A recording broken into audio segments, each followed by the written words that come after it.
The Iraq invasion. On 19th March 2003, the US launched its invasion of Iraq under the code's name Operation Iraqi Freedom. और 19 मार्च 2003 को US ने एक Iraq में invasion ये शुरू किया और ये इसका नाम दिया था operation Iraqi freedom. More than 40 other countries joined in the US-led coalition of the willing. अब यहाँ पर इन्होंने वर्ड यूज़ किया है coalition of the willing. coalition होता है मिला जुला स्वरूप और willing मतलब the countries who will to मतलब वो चाहते थे इसको ज्वाइन करना. क्योंकि यूएन जो था United Nation it refuse to give its mandate to the invasion. उसने यूनाइटेड स्टेट्स जो यूनाइटेड स्टेट्स को ज्वाइन किया था कई कंट्रीज़ ने इन दिस इन्वेजन. जबकि यूनाइटेड नेशंस का क्या था विचार, they are not ready to give its mandate to the invasion. इस जो इन्वेजन के लिए उन्होंने यूनाइटेड नेशंस ने अपना अप्रूवल नहीं दिया था. The ostensible purpose of the invasion was to prevent Iraq from developing weapons of mass destruction. WMD. WMD means होता है इसका weapon of mass destruction. ऐसे हथियार जो कि बहुत ज़्यादा तबाही ला सकते हैं उनको इराक से हटाना. और ऐसे कोई मतलब गवाह नहीं मिला था, कोई भी ऐसा सबूत नहीं मिला था कि वहाँ पर इराक में ही ऐसे वेपन्स थे. WMD जो वेपन्स थे इनको बोलते हैं वेपन्स ऑफ मास डिस्ट्रक्शन थे.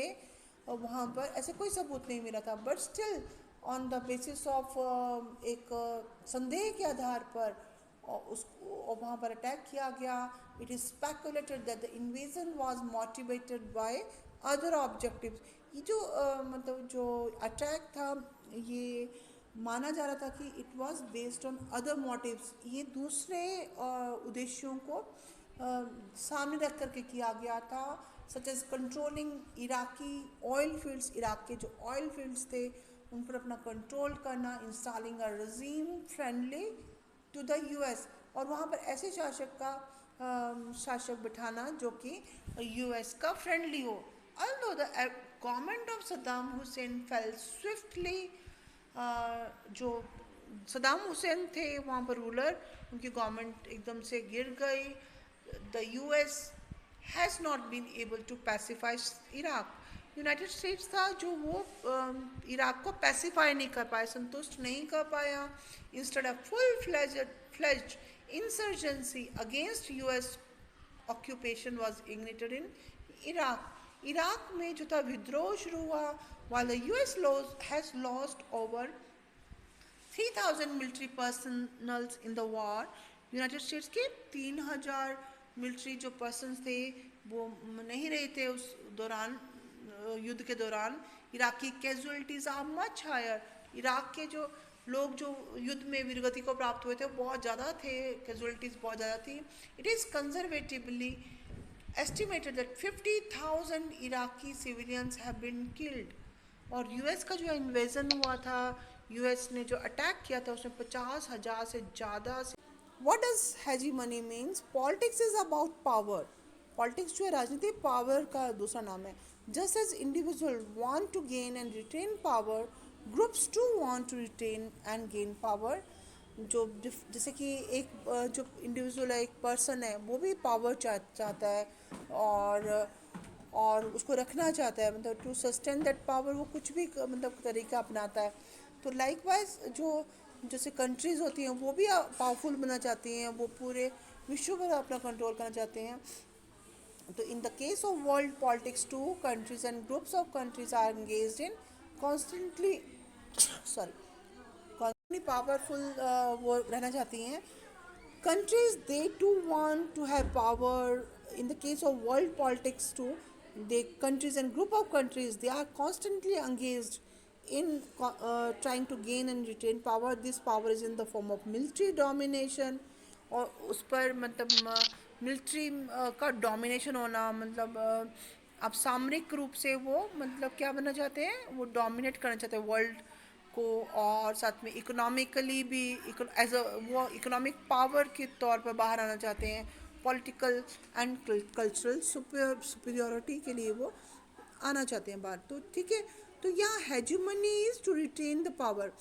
Therefore, if you wanted to understand world politics, it is necessary that we understand the distribution of power among the countries of the world.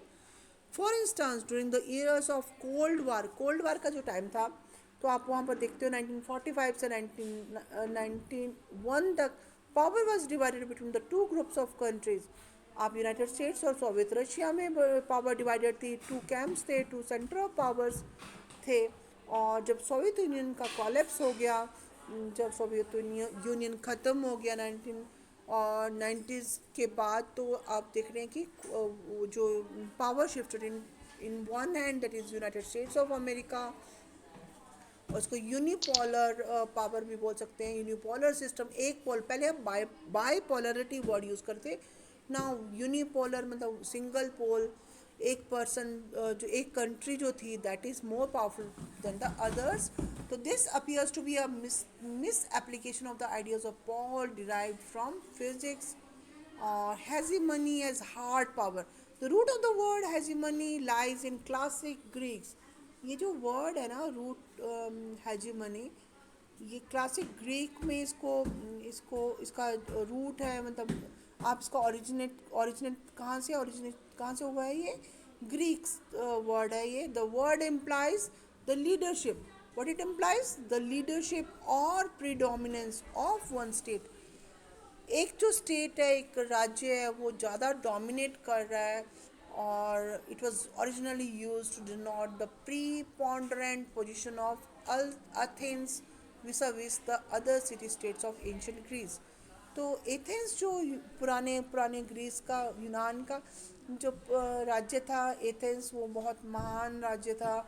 वो जो विश्व पर राज करता था उस टाइम, तो उसको डिनोट करने के लिए वर्ड यूज हुआ है। Thus the first meaning of hegemony relates to the relation patterns and balance of military capability between states. It is this notion of hegemony as military preponderance मतलब आगे मतलब रहना, that is especially germane to the current position and role of the US in world politics. Do you remember Aisha, जिसकी की जो leg थी वो block हो गई थी in an American missile attack. और ये जो hegemony that has broken Aisha body, if not her spirit, उसकी जो बॉडी को किसने ब्रेक किया था, hegemony of the leadership of the United states. और उसकी स्पिरिट्स को नहीं तोड़ पाए थे, उसकी जो स्पिरिट होती है, उसकी जो स्पिरिट ऑफ लीडरशिप, उसको नहीं तोड़ पाए थे। The bedrock of contemporary US power lies in the overwhelming superiority of this military power. American military dominance today is both absolute and relative. Today, it has military capabilities that can reach any point on the planet accurately, lethally and in real time. तो यहाँ पर जो United states है वो कहीं भी किसी भी कंट्री में इस प्लानट पे जा सकता है। उसके लिए मतलब डिज़ास्टर्स सर्कमस्टांसेस क्रिएट कर सकता है, क्रिपलिंग द एडवर्सिटी। वहाँ पर क्या एडवर्स कंडीशंस क्रिएट कर सकता है, और वहाँ उसको और उनको वार के वर्ज पे भी रख सकता है।